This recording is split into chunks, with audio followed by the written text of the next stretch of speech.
Do not adjust your tracking.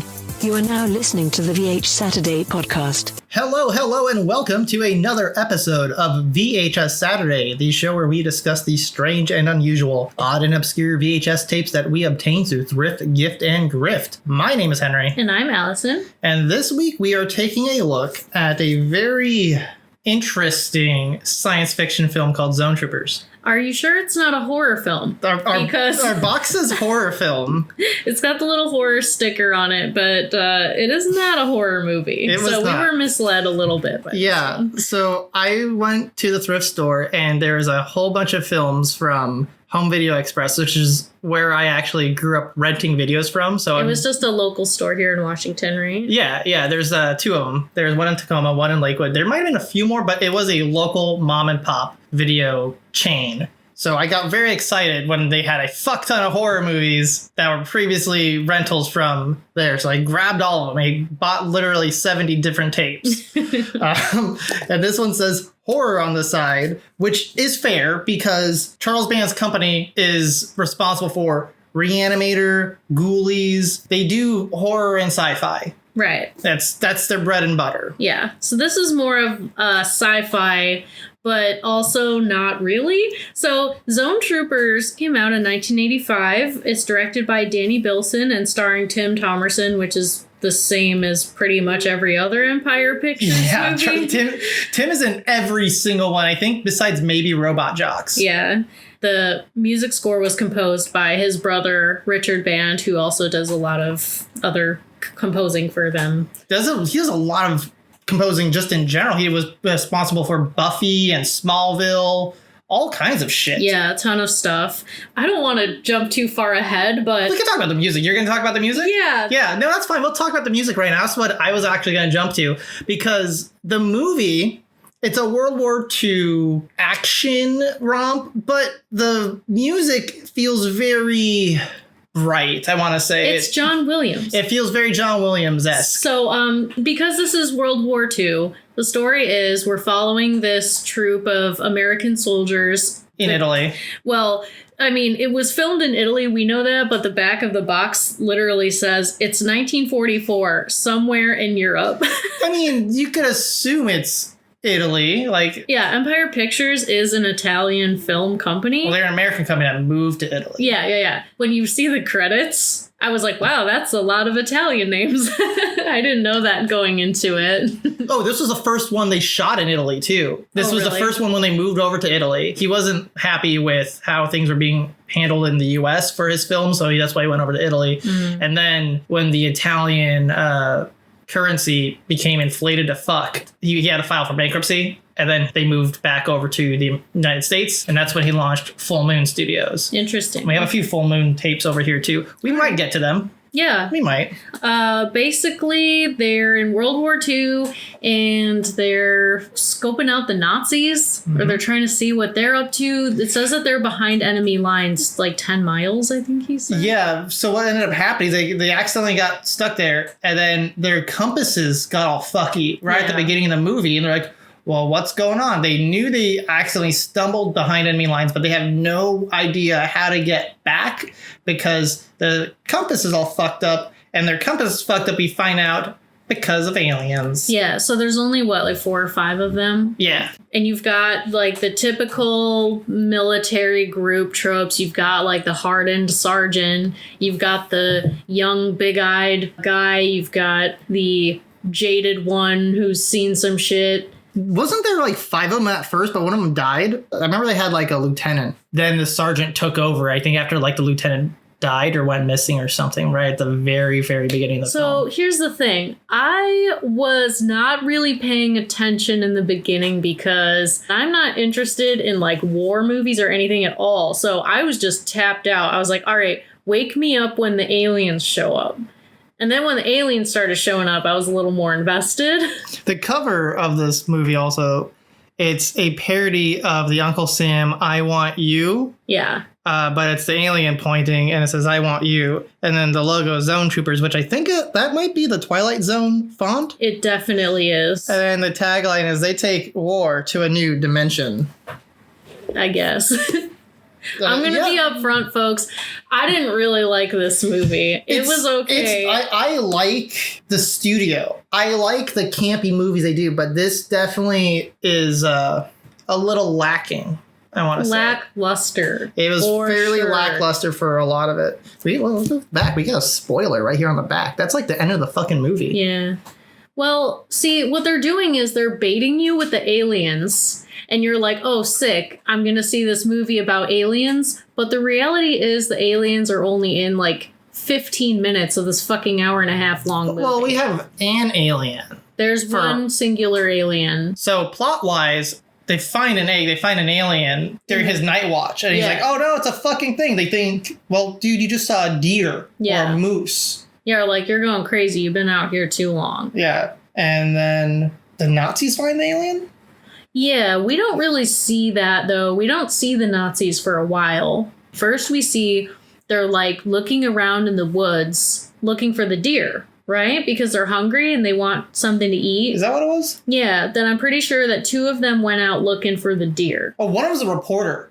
We gotta mention that. One is a reporter. He's like taking notes. He's taking photos. I actually have that in my notes here. So then they're looking around for the alien / moose. Sarge wakes up and he gets mad that they're off running around behind enemy lines looking for a deer. Mm-hmm. And they find the Nazi encampment. Yeah. And they realize that they're closer to the enemy than they thought.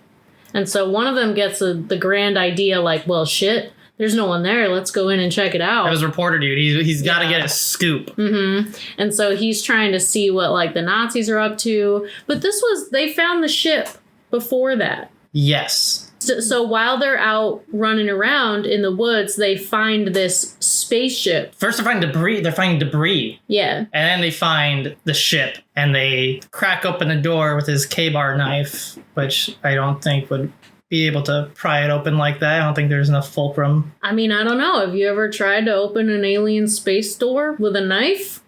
For all you know, it's easy. Yeah, but I mean, I'm a veteran. I know exactly what quality the government gives us on our fucking knives. Okay. So they find the ship and they're confused. They don't know what it is. Like, the younger guy, he's really into like sci-fi magazines and comic books. Yeah, he had comic books at the beginning of the movie. Yeah, and so he's like, oh, it's a Martian thing. And then the jaded guy, he's like, no, it's not Nazi. that. It's Nazi technology. And then they're like, it might be ours. Yeah. So they're like, oh, well, it's crashed. There might be survivors. Let's go look. So they pry open the door and they go inside. And that's when they find the fucking like charred alien corpse. Because they find out, they're like, well, be careful. This is still on fire. They realize this is a very, very fresh crash. And that's why I say, let's go see if there's any survivors, because they pop open the door and there's still smoke. So they're like, there might be people in here like hanging on for life right now. And they're not immediately thinking it's aliens. Well, I'm thinking it might be aliens, but they're also saying this might be Nazis. This might be our people and a secret weapon that we don't know about. So they go there and they find a charred body, and one of them doesn't want to believe it's an alien. Yeah. He's not, it's very clearly an alien. And they start poking around. They accidentally activate like the lights, and then they start looking at the periscope, and they see Nazis coming towards them. Yeah. And then they get captured by the Nazis. And that's when we find out that the Nazis have imprisoned the other alien, because the charred alien corpse that they found on the ship was in the pilot seat. But the co-pilot seat was empty. So when they saw that, they assumed, well, shit, the co-pilot must be out and about somewhere, right? They're two different groups. The group that found the ship was the sergeant and sci-fi kid. Mm-hmm. The ones that went looking for the moose was the reporter and other guy. Reporter guy got the balls to go into the tent because he wanted to get his scoop. And then they were gone for so long that the other two were like, we should go find them. Yeah. And then they find the ship. So reporter guy finds the blueprints of like alien shit. He's like, what the fuck? He's taking pictures with his camera, and then they get caught by Nazis. They get in a firefight with Nazis, and the other guys save them and rescue them along with the alien. Now they're all reunited, and they got this alien along with them for the ride. Mm-hmm. And they kind of sympathize with the alien because, the alien doesn't speak their language, he's lost, and they're kind of in the same situation. Right. So they're like, yeah, let's take care of the alien. At first, the sergeant was like really, really apprehensive. He wanted to like tie up the alien and all this other shit. And the alien was obviously very scared. And like, alien could tell that these guys were better than the Nazis because they got him out of the cage. Yeah. So the alien starts kind of helping them out with his magic alien powers. Yeah, that doesn't make a whole lot of sense what ends up happening with some of that. So they give the alien an MRE, and then they find out the alien likes to eat tobacco. Yeah. He wants to eat their cigarettes. So they trade cigarettes for this magic wishing triangle. And they don't explain this at all later. We're already like 75 minutes into the plot right now. Yeah, so by the time anything really is happening, we are more than halfway through this movie. When it comes to 80s movies, I tend to pull a little patience out of my bag. Like, all right, this is going to be necessary. Like, 80s movies move kind of slow compared to movies nowadays. But this one is slow. It's very slow, which in sci-fi can work very well. Think movies like Alien and stuff where the slowness adds to the tension and the isolation and the mystery. But this is... One reason I think this feels very slow. Last time when we were watching, I kept talking about the color correction of it and everything else like that. It's shot very bright. It doesn't look color corrected at all. There's no grit to the film. No. And then because the soundtrack is also very bright. The soundtrack is very era correct for World War II, but not era correct for 1986 when this movie came out. It's not correct for the movie. Do you remember that Great Gatsby remake that was basically just a Jay-Z music video? I didn't watch it, but... They took The Great Gatsby and Jay-Z produced it or whatever, and he made his own music for the movie and wanted it to be era-specific, but like a twist on it. And I always felt that the music was really jarring, that even though they were trying to be era-specific, it didn't work in its favor. It kind of distracted from the movie. I felt the same thing going on here. They use all this like 1940s big band kind of... Hey, big band. Yeah, exactly. Charles Band. Hey. They use this like swing music, and it does not work. There's a part where like there's some tension, like after the cave, and then you hear like a horn there go womp womp womp kind of thing. It's got this kind of like, honestly, the vibe I was getting from this movie the whole time is like John Williams, Steven Spielberg, George Lucas. Like, what if Indiana Jones had bigger emphasis on the Nazis and there was aliens? Yeah, like, wasn't George Lucas's original vision for Indiana Jones and the Crystal Skull to be more alien? Yeah, and that comes rooted from the real Crystal Skulls, where people don't know where they come from, and there's theory that they are from out of this world and they are alien artifacts. It's almost like if they had that script and passed it off to this like low budget studio, because the music is very John Williams in some parts, which is so weird. It'll go from this like 1940s big band kind of swing music into this like orchestral John Williams type shit. Like the first time we see the Nazis, it plays this like spin-off of the Imperial March. It's not the Imperial March, but it's the Imperial March. Yeah. But to be fair, they're both called Stormtroopers.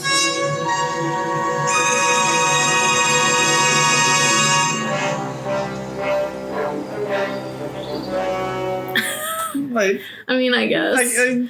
We can talk about the release of this movie and how it basically showed up in 1985. They released it on VHS, and then it just went away forever. And then in 2011, MGM sold it on demand, manufacture on demand DVD-R. Yeah. Which you could go, and it was only for a limited time either, not just, these are the movies we're doing on demand printing. There was like a window of time you could go to their website and order an on-demand made DVD-R of this movie. And then a few years later, there was a Blu-ray release, but even that's very hard to find. That was, I think, only 1 or 2 runs because there's only 2 of them on eBay. The VHS tape is actually the easiest way to watch this movie. Yeah. And even that's only had 1 release from Lightning Video, so good luck, have fun. Yeah, so the thing about the Blu-ray release is that it actually had a full-length commentary track from the director. I think it was director. And the co-writers, basically. I would like to hear that. I want to hear it so bad. All I could find was an article summing it up, and the summary that they made was really interesting because basically it was they wanted to make a World War II movie, but the studio was known for their sci-fi and their horror stuff, so they were like kind of forced to put more sci-fi in it. And that is so apparent because the aliens feel so tacked on. They really only have 1 alien costume. You see 5 aliens. Oh, you know what we skipped? Hitler. Yeah. So so the Nazis have the alien and they're like, hey, Hitler, you gotta see this shit, man. And then one of them knocks Hitler out. And that's actually the best line of the movie. Did I just knock out Hitler? Did I just KO Hitler? He's like, yeah, you did. But the thing about Hitler is, like, apparently whoever they got to play him didn't look enough like him or something because they don't show his face. They just show him from behind. And when they do show his face, it's all blurry. It's an out of focus shot of him, like, taking the punch and like falling down. You would think if the Nazis were so after this alien to the point where Hitler was involved and he gets knocked out by a single soldier, he would be more involved with the fight to try to get this alien. Yeah. I would imagine, but I guess that's not what happened. They don't explain shit about the aliens, and it drives me nuts because it's like, okay, World War II. What more can we possibly say about World War II at this point? We know what happens in World War II, but what happens with the aliens? Where do they come from? Why are they here? What do they want? But do we get to know any of that? No. They show up and they leave, and that's literally it. That's all they do. Anybody else who grew up in the VHS mom and pop video store cassette tape culture knows what it's like to go down the aisle. You see a movie with a really cool cover with an alien or something else, and you pick that fucker up and you take it home, and what's on the front of the movie isn't in the movie at all. Yep. This is a great example of that, which Empire is not notorious for that. They toe the line a fair amount, but this one probably is, I would say this might be the worst Empire movie I've seen. It's bad. Like, it's really bad. I was totally bored. I'm almost like dreading talking about it because so little actually happened. To be fair, we're almost done with the fucking plot. Yeah. We're almost done because then the alien picks up the gun. They're about to attack it, but then they realize, oh, the alien's not trying to attack us. It's trying to tell us it's also like a soldier, and there's soldiers on its way. And then they go outside and there's more aliens that show up, and these guys have these funky helmets on, and the helmets disappear, and they are dudes in white face paint and white hair looking like Billy Idol with a hearing aid. Yeah. He's got this big ass thing on his ear as like a translator. They try talking to the aliens, and then the aliens are just like, oh yeah, that alien that you've been with this whole time, that's a female. Yeah, they were trying to get information like, what are women like on your planet? You got any women that you can get over here? And they're like, oh, Herpaderp's actually one of our women. And they look at this furry, bug-eyed, ant-faced thing, and they're like, oh, I didn't even think about that. Yeah. Like, I thought that was actually funny. I was so happy when they finally got to, like, talk to the aliens. I was like, oh, great. This is the part where they're going to tell us what's been going on this whole time. They don't explain it. They don't explain what the aliens are doing here at all. Nope. They just literally fucking peace out. They just leave. The aliens leave because they're like, well, can you help us fight the Nazis? And they're like, we are not going to help you fight your own kind. The Nazis ain't our kind, pal. And then they leave, but then we do see the alien. We see Bugface alien, like kind of like miming to these other Billy Idol looking guys, But then we get... I don't think they look like Billy Idol at all. Okay, hold on. They look like Duran Duran from Barbarella. Really? You don't, No! you don't see that? It's like if Billy Idol wore whiteface. And on the Cyberpunk cover album? He's got the thing on his face? No. No. I see Duran Duran also in it, but I mean, it was 85. I feel like their hair is more Billy Idol. No, dude, look at that. Tell me that. His face looks like Duran Duran, but his hair looks like Billy Idol. Because look how blonde he is. Yeah. They're like bleach blonde. They're platinum. So then they get in a fight with the Nazis. Again. Uh-huh. And then Bugface shows up some hair dryers and hands them over. And they start zapping the Nazis away. Then the aliens go on their way. There's more of it to the fight. Like, their one lead sergeant, suicide bombed the Nazis after they ran out of ammo. He said he raised a white flag, and then he blew himself up, and then Bugface shows up. I don't know why Bugface didn't show up earlier. That would have been nice, 5 minutes earlier, when they weren't completely out of ammo. And these, hair dryers shoot lasers that just one-shot everybody. Mm-hmm. And then the tank starts showing up, and then the aliens go away. Mm-hmm. And they start talking about how no one's going to believe them. Oh, they find their way back to U.S. soil, or U.S.-owned territory. Mm-hmm. And they say, no one's going to believe us.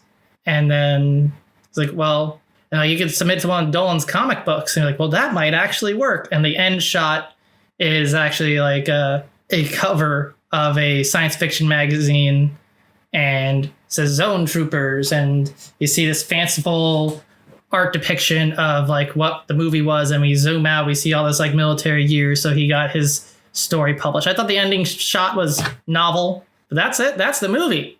Yeah, thanks for coming, folks.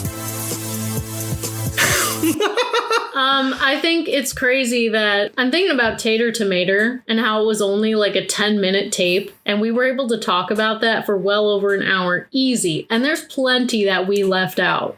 But this, it was okay, we're talking about this for 20 minutes and we're already through everything that happened. It is just one big, long slog of nothingness. Even okay, if you like alien movies, you won't be interested. If you like war movies, you won't be interested, because there's not enough of either one happening. If you like campy movies from Empire, you're still not going to be interested. Yeah, this was again, I agree with you when it's you look at the cover, you look at the back, you're okay, this could be interesting. Mm-hmm. But oh my God, I think of everything we've covered on this podcast to this day, this is the least favorite thing that I've watched.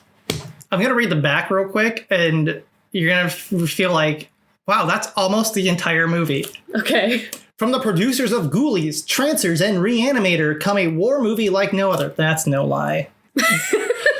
Yeah. An outlandish blend of World War II combat and alien invaders, Zone Troopers stars Timothy Van Patten from class of 1984 and Trancers veteran Tim Thomerson as two GIs trapped behind enemy lines. Hitler's forces are rapidly approaching and all hope seems lost until the Americans discover the wreckage of an alien spacecraft with one of its crew still alive. It's 1944. Somewhere in Europe, Sarge, Mittens, Joey, and Dolan are the only remaining survivors of a German ambush. Stranded in the wilderness, they're cold, tired, and ready to fight for their lives. They were prepared for anything, or so they thought. Bizarre radio signals and a loud bang announces the crash landing of an alien spacecraft. When the men reach the wreckage and they discover that the pilot is dead, but the co-pilot is alive and lost somewhere in the wilderness. The four GIs split into twos to search for the alien. Mittens and Dolan find the alien, but the real test comes when they must face an entire battalion of intergalactic warriors called Zone Troopers, sent to rescue their comrades. Zone Troopers are ready to fight. It's a fight no one, American or German, is ever going to forget. That last part is almost not what happens. The Zone Troopers didn't show up to fight him. No. They were like, can we have our friend? and that was it. Yeah. That was it. They didn't choose to split up. Yeah, the description makes it sound pretty interesting, exciting, action-packed. It's not whatsoever. It's very boring. It's long and drawn out. Nothing happens. The dialogue sucks. Everything about this I just did not like. The back of the box sums up the first 70 minutes. Yeah. There's literally 16 minutes left. This is only an 86-minute film, and this... Okay, so here's what happened. We're watching the movie, and straight off the bat, I was bored as fuck. I was like, this is going nowhere. I am not interested one inkling about this war movie, these soldiers. I don't care. And Henry actually got mad at me and was like, you need to watch the movie. You need to pay attention. And I was like, all right, you know what? You're right. I'm going to pay attention. And I put all my shit away, and I just focused, and I focused real hard. I summoned every ounce of patience in my body. I was like, all right, there's going to be aliens. It's going to pay off. It's going to pay off. And then it got to a point where I was like, so, like, when is this going to pay off? And Henry says, we're 70 minutes in.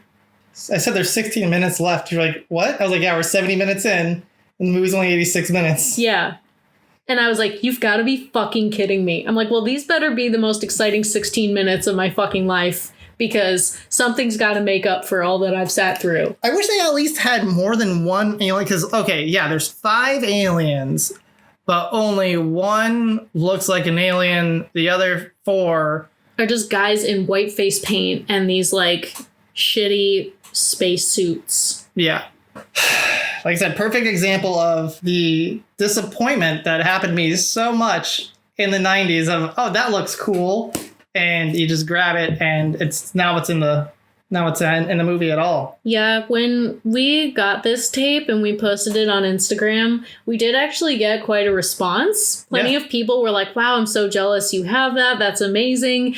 And to all those people, I want to say, do you want it? Like, do you want it? Because I don't want it. I don't want it anymore. It's not fun. Maybe you have fond memories of it, whatever. But I feel like when you watch a B movie, you expect some schlock. Just pump up the schlock to at least make it entertaining for the audience. But I feel that they didn't do that. It's not so bad it's good. It's not so bad it's bad. It's just boring. It's just so boring. This movie had a $600,000 budget, apparently. So less than $1 million. This is pretty low budget. That's not much money at all. No. The cast on this was like a dozen people. Mm-hmm. I did like in the credits, though, it did say, buy war bonds in the lobby. Yeah, I thought that was cute. Yeah. I have a suspicion that behind the scenes, there was too much disagreement about what it should be. And I think that maybe the studio wanted something different than the writers, and there was a clash, and that combined with a low budget is that the studio wanted something more sci-fi, but they didn't have the budget to pull it off. And so it just kind of fell flat in all directions. I was pretty disappointed. Again, just I like the studio. I like the other shit they put out. People shit on Robot Jox, but that is like a great movie to me. I love that movie. And I like war movies. That's kind of my thing. I'm not a fan. It's boring. I mean, it just depends on them, you know? Especially gonna put aliens in there, that's fine. Yeah, if you're gonna put aliens in there, that's like put some fucking aliens in there. We got an alien. We got one alien and like 4 Duran Durans, and they show up and they leave. They don't really do anything either. They're like give us our friend, and they're like, okay, will you help us fight? No. Bye. So stupid. I'm so mad. I hate this movie. And then they come back to like, JK, Bugface told us we should help you out. So we're going to help you out. And they shoot everybody. I also thought it was kind of fucked up that like they literally called him Bugface, and then they misgender her. Yeah. They're already told that's actually a woman in our culture. And they're like, sir. At first they apologize. Mm-hmm. When they say, so-and-so's one of our women. He's like, oh, I'm sorry, sir. I mean, ma'am. And then later, They literally call them Bugface because it's got these big ass bug eyes, and they misgender her. And it's like, didn't you just like get this figured out? Like, what the fuck? Yeah. I don't know. It's It's bad. It's really bad. So this article that I mentioned earlier, that was the only thing I could find talking about the commentary track, which, like, God, I want to listen to that commentary track so bad. If any of you listening have this on Blu-ray, can you please just upload that somewhere for me? Yeah. I need it. But this article says, the feature-length commentary does serve to explain some of the film's perplexing incongruities. Co-writers Danny Bilson and Paul DeMeo, the film's director and co-producer respectively, spend the majority of the movie commiserating about the constraints of their low budget, complaining about Empire's interference with their homage to World War II films, and lauding the authenticity of the locations and wardrobe while degrading the, quote, 10-cent props they were forced to cobble together themselves for the sci-fi element. They flat out admit that, quote, it was an excuse to do a World War II homage rather than a science fiction homage, end quote. And it was never their intention to let the sci-fi elements they were forced to include because, quote, that's what Empire's trade was, dilute their pure tribute to 40s era war movies. They wanted to make a war movie. Empire said, put aliens in there. They said, fine, we'll throw in some fucking aliens. And then they were just salty about it until the end of time. They really could have gone in a much better direction. There was, of course, Wolfenstein played up the fact that the Nazis were trying to make UFOs. Mm-hmm. That was an actual thing. Like, use that. Like, there's so many missed opportunities here. I feel like, give me like 4 hours. Give me fucking 4 hours and I could write something way better than this. you need 4 hours?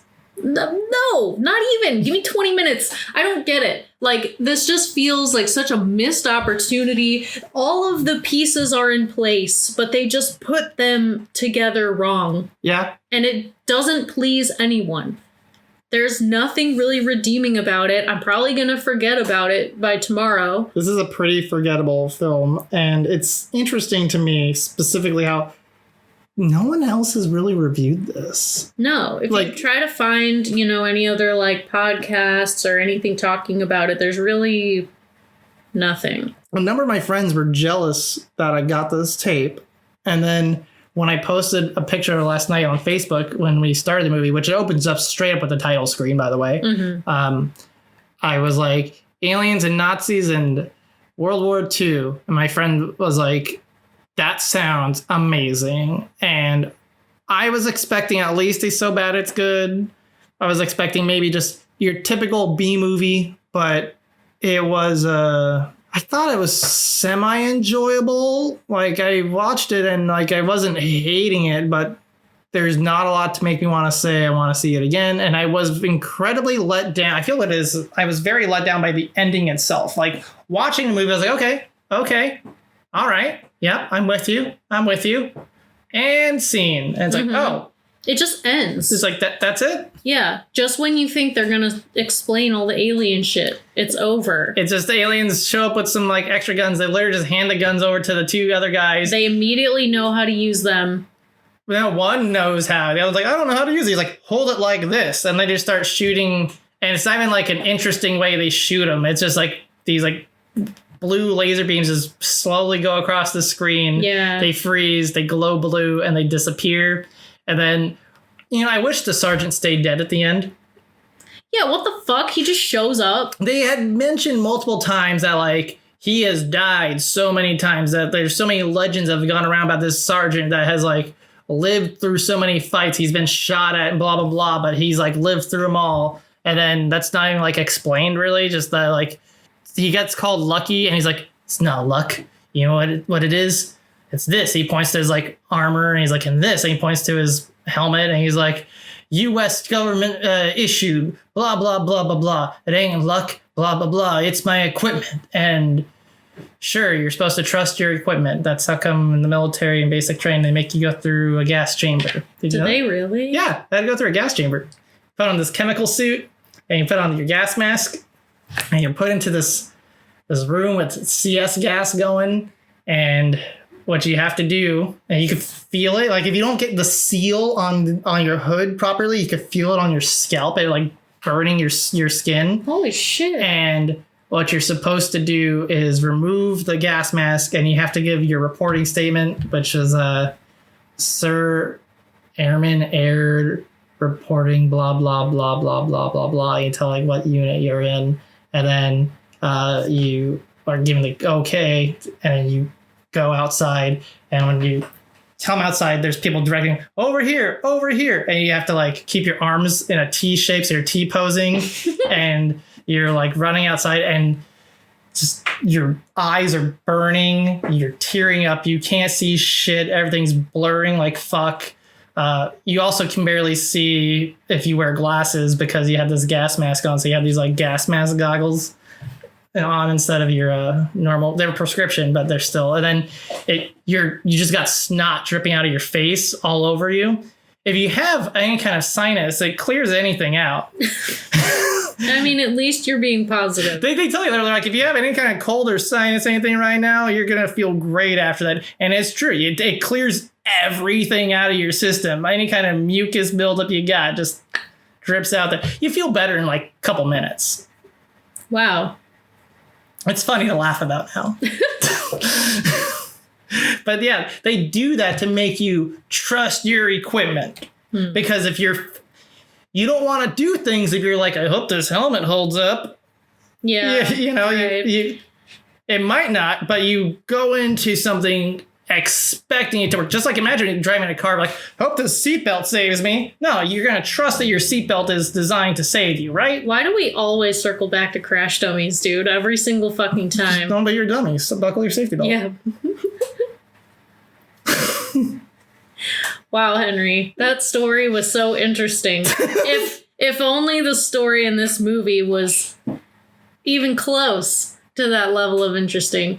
This is so fucking boring. I hated this movie. I don't want to watch it ever again. I don't want to think about it ever again. I want to keep it. The way that this article that I referenced earlier sums it up is exactly how I feel about it. So it says, it's not quite clear why Zone Troopers would be unearthed after 30 years in blissful obscurity. It's a perplexing and tedious film that never fully commits to the genre blending that could have elevated it to at least average B-movie standards. The writer's insistent and indulgent prioritizing of World War II movie tropes leads it to fail to live up to its potential and instead is a banal imitation. Zone Troopers isn't even bad in the entertaining way, it's just plain bad. Ouch. I agree 100%. It's too much World War II, not enough aliens. I didn't think it was that bad. That's shitty on it pretty hard. I feel like there's merit to it. It just needed needs some more. It needs someone to give a shit. It needs someone who's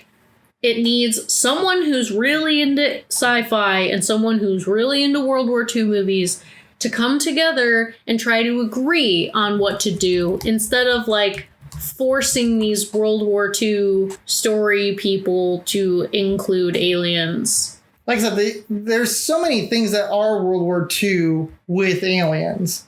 That's already like a genre. Yeah. And like I said, it helps that the fact that the Nazis were working on UFOs, that it's such an easy thing. Like, oh, the Nazis are working on UFOs because we captured this alien and we started reverse engineering his rocket. And they kind of show that because they got like drawings of the rocket. Mm-hmm. But that's it.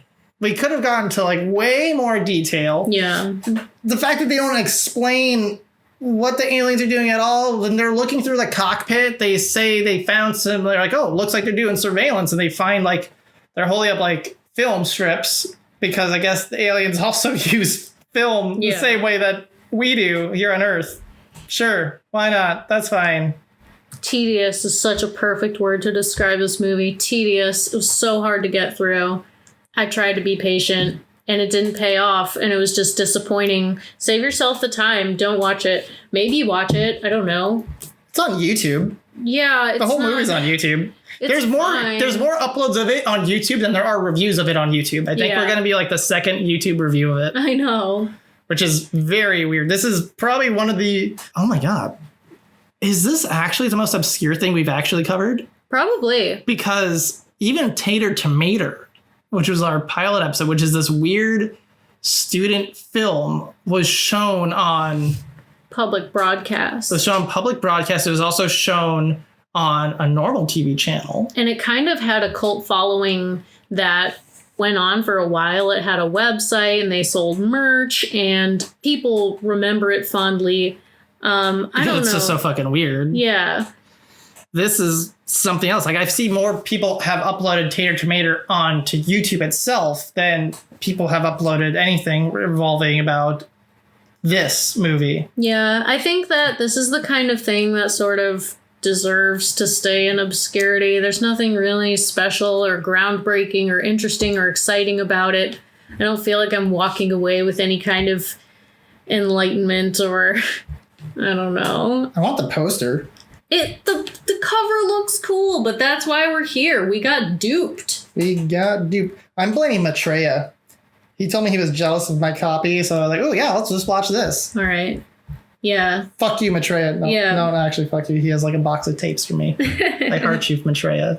Ooh, is Maitreya the one sending us the Three Ninjas? Yeah, yeah. movies? Yeah, okay. I have all the Three Ninjas movies except for the second one, and I've been trying to find it, so He's got like Thank a you. stash of horror movies for me and just some other goodies.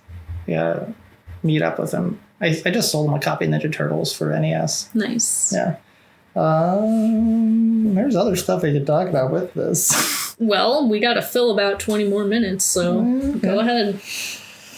Well, the cast of the movie was from Trancers. Yeah, so everything that I was reading kept saying Trancers. Like, oh, the movie has a cast from Trancers. And I was like, do they mean Tracers? I've never heard of Trancers, but I've heard of Tracers. And so I like Googled Tracers, and then I was like, oh no, that's the fucking wolf boy from Twilight.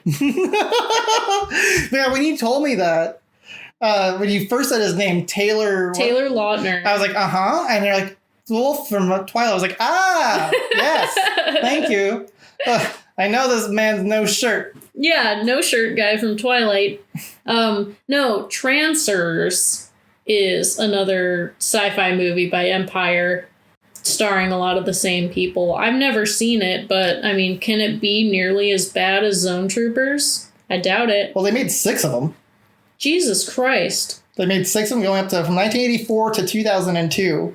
Wow. So 4 and 5 came out in 1994, and then 6 didn't come out till 2002. 4 and 5 were directed, written, and produced by the same people. David Nutter.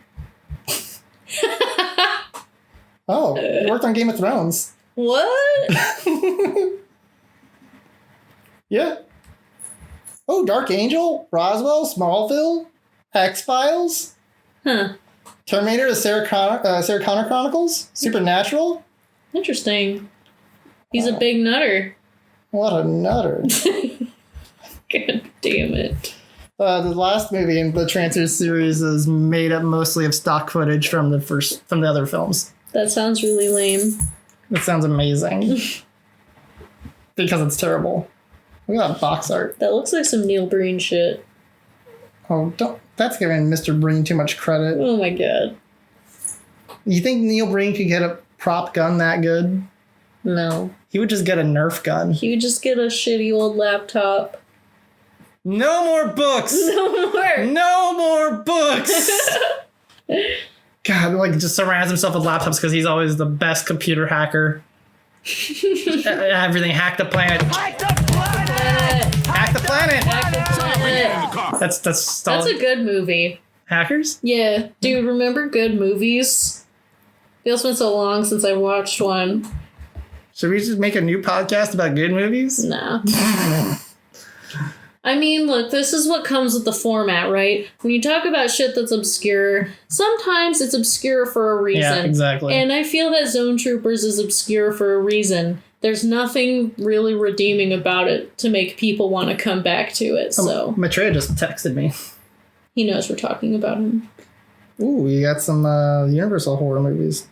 Nice. I feel mostly let down. I think I'm more let down than you are. Because you I just don't know. no. So I'm pretty fucking let down. here's why I feel I'm more let down than you. You had no expectation. Right. You're like, okay, we're watching a movie, versus I, who said, oh, all right, it's a Charles Band film. All right, I like this cover. I like all these genres. And so I feel am more let down because it still didn't meet my expectations and I was looking forward to it versus you were along for the ride and let down by it. Yeah. Yeah, I don't even know what more to say. There's nothing to work off of. It sucks. There's no content. Nothing happens. There's nothing going on. Is this why no one covers this movie? Yes. There's nothing to say. There's no interesting trivia or tidbits. Nothing. This movie is so forgotten. Forgettable. This movie is so forgotten that even the IMDb and Wikipedia don't give a full plot breakdown. They just have like a summary. They have the back of the box copy it on there. They don't have, no one has written up this is what happens. The cast listing on Wikipedia is only the soldiers. They missed everybody else. It's like somebody was working on editing that article and they gave up halfway through. Yeah, I wanted to give up halfway through. I wanted to give up after the first 3 minutes. It's like, this is fucking boring. I was holding out hope because, maybe we'll get to more aliens. Maybe. And then we did. But they were Billy Idol ripoffs. And they just left. They barely said anything. Give us our friend. Did anything. Give us our friend. And they just went away. Thanks for giving us our friend. Will you help us fight? No.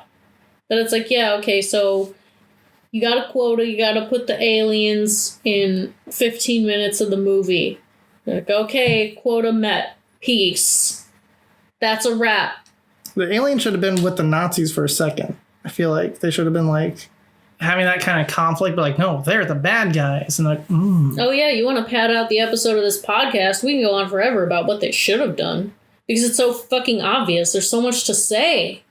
What should they have done? It's a short film, but it really could have been shorter if we just were to trim a lot of this fat off of it. Yeah, they could have knocked out so much and replaced it with something more interesting. Yeah, there's...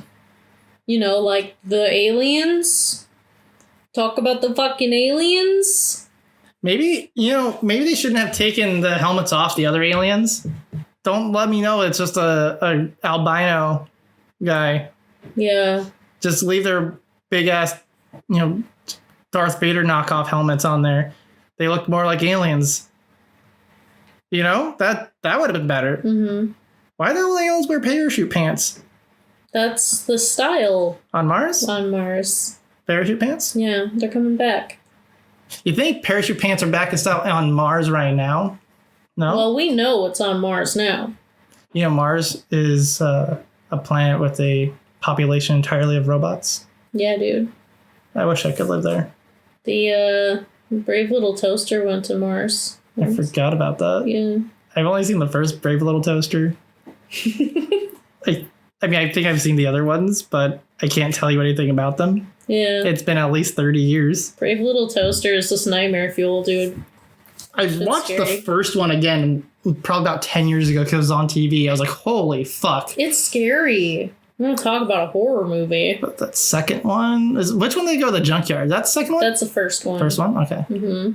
That horrifying scene where they're crushing the anthropomorphic cars. Yeah. With their sentience, crushing them to death while they sing. Fucking awful. That movie is weird because not everything is sentient, but things are sentient. Yeah.